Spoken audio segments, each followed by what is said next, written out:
This is a fun little reunion. Given that these two handguns are in the same class, compact handgun, compact self-defense weapons, it's interesting to note that we have a representative of Austria and Hungary. Now, their shared empire may be gone, but there was a lot of the same culture in both nations.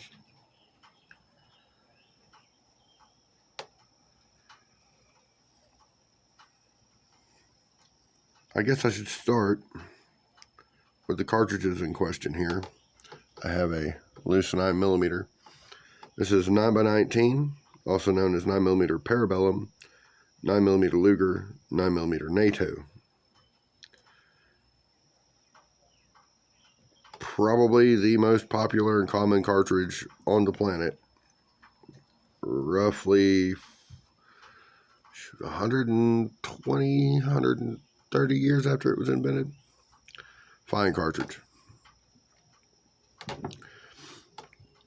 Now, around 1903, with the introduction of the 1903 Browning, that'll come up in another video, a round was created called 380 ACP. 380 ACP, ACP standing for Automatic Colt Pistol, was roughly the same dimensions as that. That, however, is 9x18mm Makarov. After having fought the Germans, and they would be fighting presumably NATO and a NATO revitalized half of Germany, I think that had something to do with the design of that cartridge.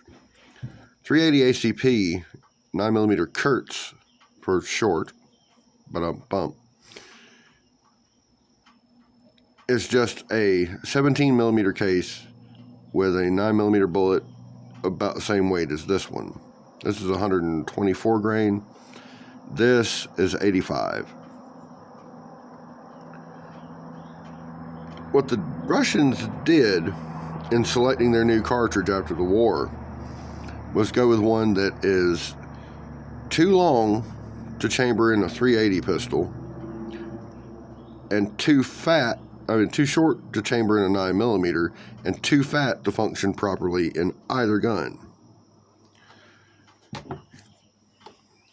We'll start up here with the older pistol, the PA-63. There's its 7-round magazine. It functions as both a double and single action semi-automatic pistol.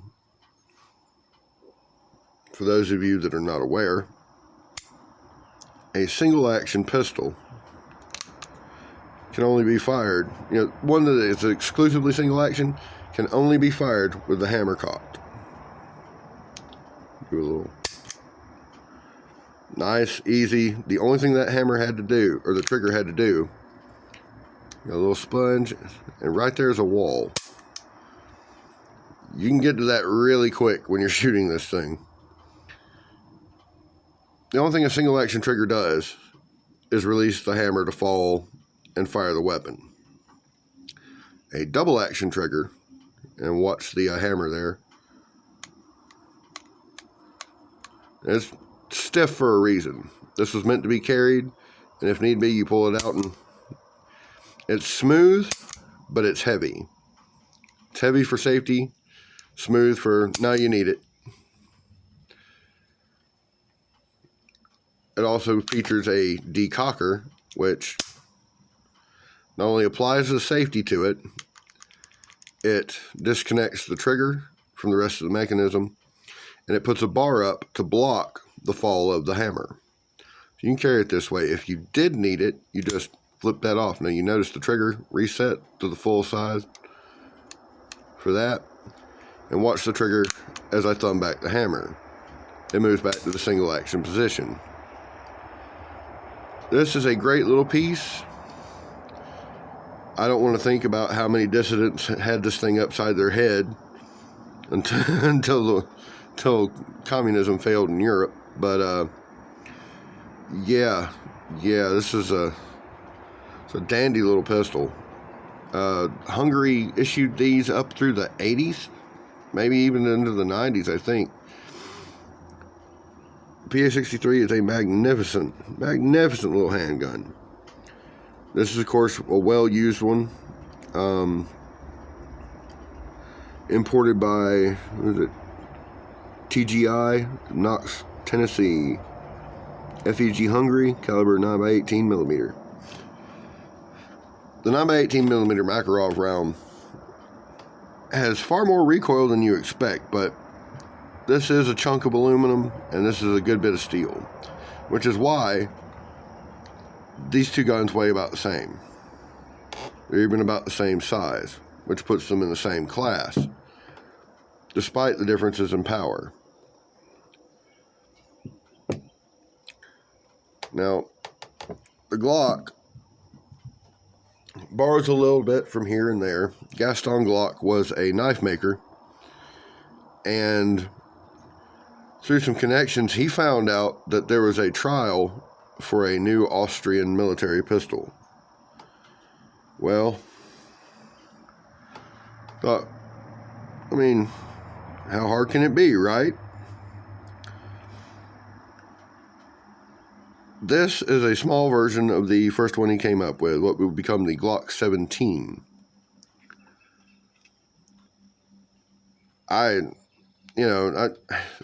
The damn things are tanks. Glocks are well made and they last. This one was a pre-owned, which is why it's not quite the same finish that you get on a new Glock. I don't know why they refinish them. All you need is put some oil on the old finish and go, unless there's a scratch. This one has earned a few scratches since I got it. I have not added any of the back straps. It fits my hand Jim Dandy just fine. It's a phenomenal handgun. Let's lock that open. I won't be doing that with this thing. I might. I'll show you why in a minute. Fairly straightforward. It is a striker-fired pistol, so what the trigger is doing is dropping a block. What I've just done is I have set a spring around the firing pin back under pressure. There's a block holding the firing pin, which moves out of the way when I pull the trigger. Now, one part about the Glock, something you need to remember, when you are working with this pistol, your safety is not touching that trigger. This is like carrying a double-action revolver in your pocket. As long as you're not pulling with the trigger, not fiddling with it, the thing won't go off. You get to screwing around with it, you're putting a hole in your foot. The same could be said for most anything else, though. Disassembly of the Glock, after you have removed the magazine and checked the damned chamber, is pull the trigger, pull the slide back a little bit, grab these little nubs, pull them down. Alright, now don't be giving me a fit. And those are your two principal halves. Of course, we have the polymer frame, which led to the mistaken idea back in the day that you could take this gun through airport security and they wouldn't notice. Somehow, I think there's enough metal to set off a metal detector. That was some bullshit created to scare people into banning this gun back in the day. If you actually look into most things you're told about firearms by people that don't actually know anything about firearms, those things are done to scare you, and they really shouldn't. What should scare you is how quickly people just go, oh, really? And eat that shit up because they're dumb. You know, the Glock uses a, God, I need to clean this thing. Uses a polygonal rifling, where you have wide, flat lands, very tight, small grooves, and of course that is there to spin and stabilize the projectile as it's fired. I ditched the plastic cord recoil mechanism. I like the steel ones. Get this back together.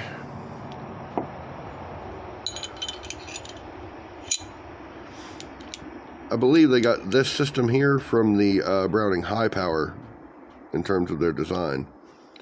You lock that in there, and there's a little ledge right there for it to sit on. So it stays nice and tidy and together. While you pull this up, you engage these rails right here with cuts in the slide. Bring it back. And there you have it. Easy peasy, simple, reliable, and proven. Now let's go back to the 1950s.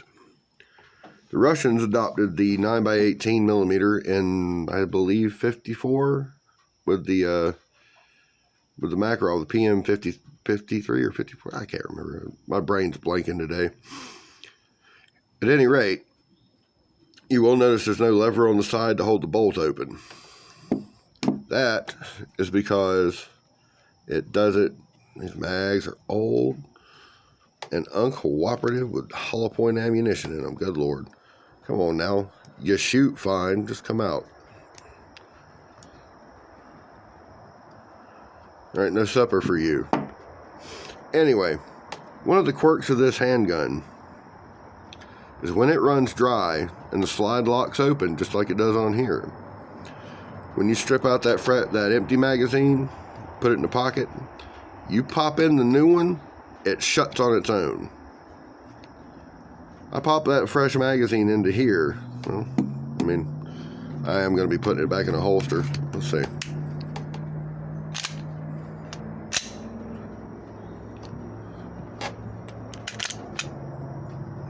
Say I had it like that, I popped in the fresh magazine, tap, and it's loaded.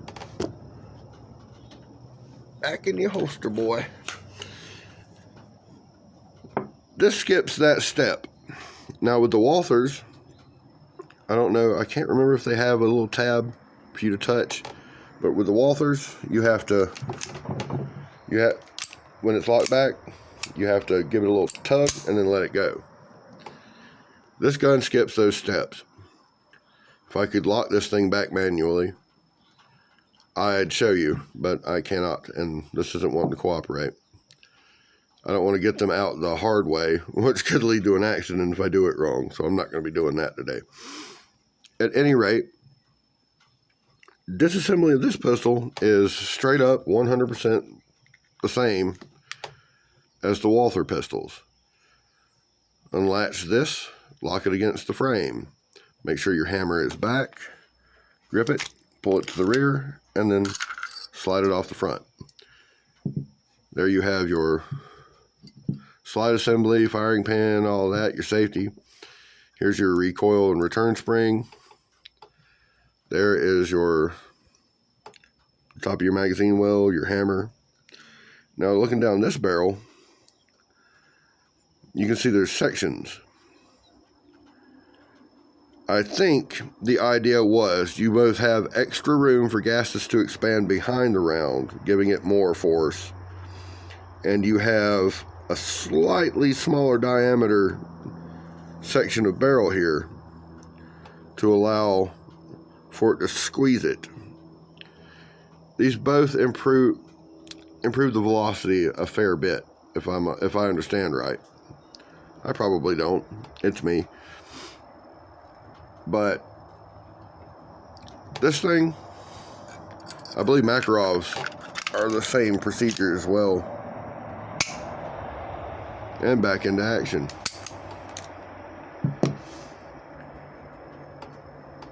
I got my first one for $210. No, wait a minute. It was $150. That was with the leather holster, 2 mags, and a cleaning rod. Serial number 0915, all matching. And if you come across it, I'd like to see it again. You can keep it, but you quietly let me know who you got it from and where it was. And then forget we had that conversation. It's a matter of principle at this point. But keep and enjoy that pistol, but know that it has been reported stolen. At your own risk, I suppose. You would not believe how accurate this little thing is, even though it kicks harder than the Glock. And again, let's point out the difference. You put 4, 5, 6 mags through this thing in a sitting, this is going to be a little sore. The overall weight's not bad. It fits well in the pocket. We have the we have those little ribs up there on the in between the sights to help with glare. Very good. Very fine little gun. Yeets those empties. I would highly recommend these. Never be afraid of older surplus firearms. As long as they're in good working order, they'll last you the rest of your life and probably longer. This gun was probably made in the 70s or 80s. I don't know. They used them forever. They built a ton of them. But yeah, this one was used. I don't know if it was used by the military or the police. I would hope the military, because they, you know, police in communist countries got up to some fuckery. At any rate, it's a damn fine little handgun, and I do highly recommend it. If you ever get the chance to shoot one, do. Remember, those sights are a little tiny. So at the very least, you want a little bit of white out right along the tip. Just the tip of that front sight. Because anything that makes it easier to pick up is going to speed up your shooting. You can see the whiteout back here. So yeah, there we go. That survived quite well. That nose gets rubbed off. Both are magnificent pieces. I have carried both.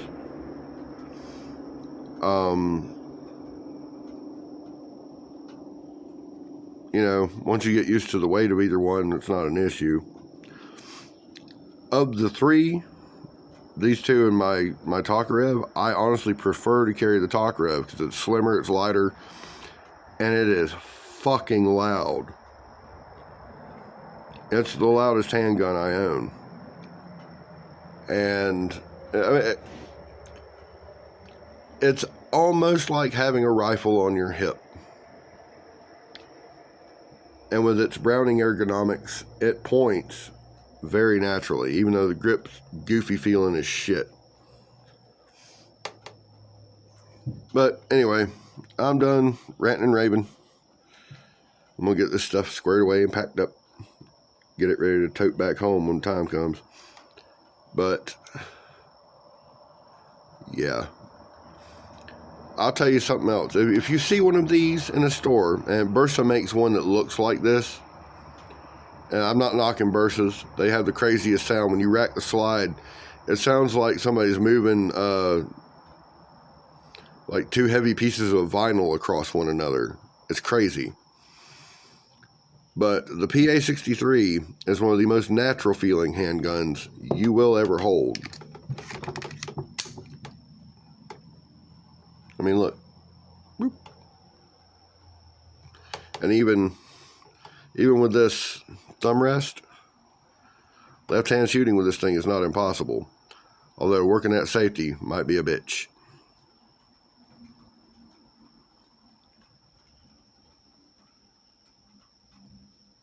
Well worth a look.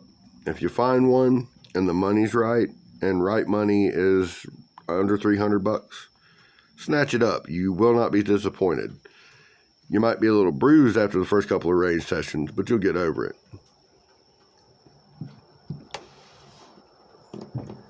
Thank you. I hope you enjoyed it. and have a good day.